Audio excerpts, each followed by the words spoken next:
Hi guys, welcome back to the channel. So today, igib tayo ng tubig. Dito sa amin guys, parang parehas din dyan sa Pilipinas. Although pwede inumin dito yung tap water o yung tubig galing sa gripo. Siyempre nakasanayan na natin na bumibili tayo ng purified water. Ano kaya yung mineral water dyan sa Pilipinas. So yun, dito meron din ng ganun. Kaso lang dito, walang delivery. So kailangan mo siyang puntahan mismo. Kailangan kang mag-drive para puntahan yung lugar kung saan meron yung machine. Actually, parang vending machine lang siya. Ano? So itong pupuntahan natin dito sa IP, sa Island Pacific, medyo mas mura yung vending machine nila dyan ng tubig kaysa sa ibang lugar. Ano dyan sa IP, bali ano siya, $1.75. Sa iba kasi $2.50. So kung dalawang galon, nasa $1.50 na yung matitipid mo. Eh dalawang galon yung iigiban natin. So ito na lang tayo. Ganon din naman yung drive, hindi naman ganon kalayo yung diferensya.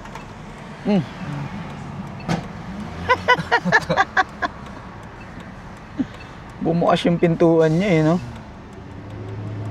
So usually ginagawa namin ito pagka galing sa trabaho. So dadalhin mo na yung container ng tubig para on your way back home, pagka galing ka sa trabaho, dun ka na iigib.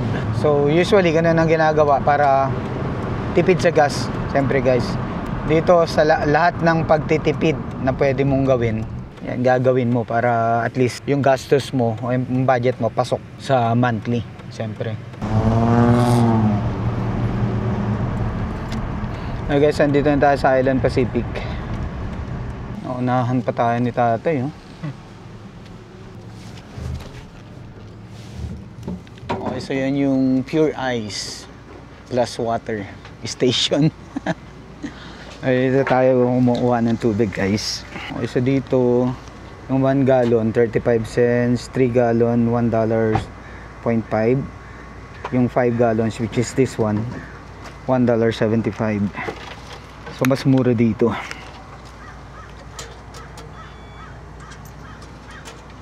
Wait for it.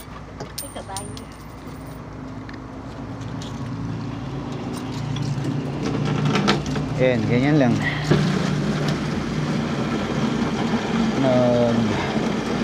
Re-refill na siya. So mag-auto shot yan pagka full na siya guys. Okay, isa pa pala. So yan, ganyan lang guys.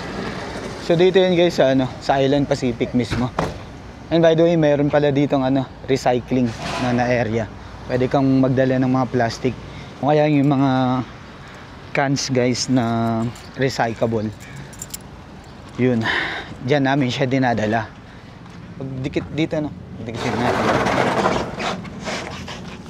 So ito yung kainaman ng may pickup guys. Kasi maski hindi mo na siya ilagay sa loob. Ayan, so ganyan lang guys. Hindi na yan gagalaw. O kung gumalaw man, hindi na siya tutumba. Okay, so ganun lang guys, nakaigib na tayo. Kaya sabi ko malaking bagay yan kasi yun nga, nakakasigurado ka na malinis yung inumin mo na tubig. Tsaka dyan lagi kami kumukuha kasi nga mas mura siya kumpara dun sa ibang pwede mong bilan. Yun nga lang, walang delivery. Ewan ko lang kung may delivery, pero wala yata na.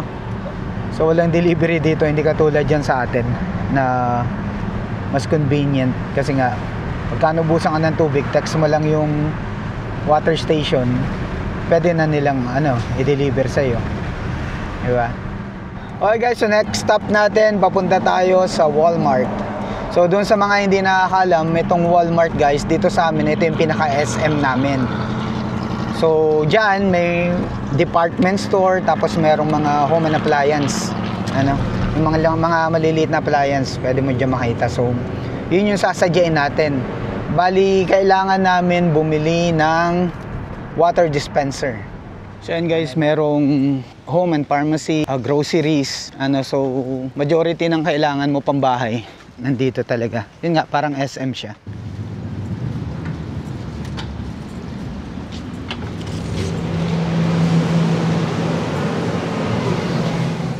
Tingin tayo ng water dispenser. Okay guys, so andito na tayo sa Walmart na itong section ng water dispenser nila. Merong hot and cold at saka yung regular lang. So water dispenser lang talaga yung kukunin namin dito guys. Ito na lang na black countertop water dispenser. Magkano siya? Yan, $37 lang guys. Okay, so since nandito na tayo guys sa Walmart, tanda rin tayo sa groceries. Yan guys, so medyo malaki din tong supermarket na to guys. Supermarket slash department store slash hardware, kasi meron din sila ditong mga pang hardware. So kuha tayo ng tinapay, tapos mga chicha guys, kasi ubos na yung chicha natin.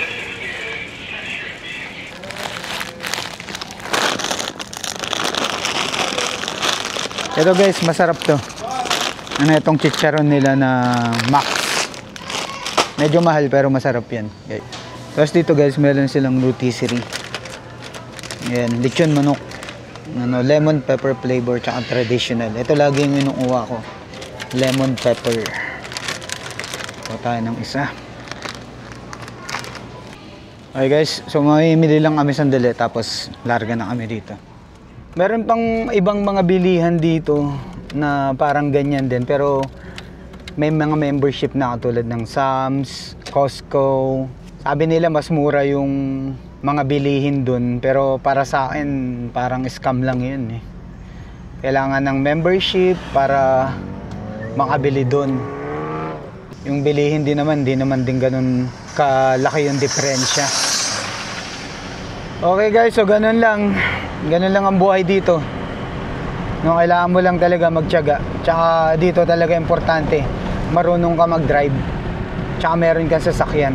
Kagaya nga nang sabi ko dun sa mga naunang vlog na pwede naman you can get around with the bus, pero medyo masasayang yung oras mo sa tagal. Depende kung saan yung pupuntahan mo, pero meron kasing ruta na iniikutan yung mga bus dito. So hindi siya directly na hihinto o dadaan doon sa gusto mong daanan agad. Okay guys, so hanggang dito na lang tong video na to. Please like and follow. Maraming salamat sa panonood. See you in my next video.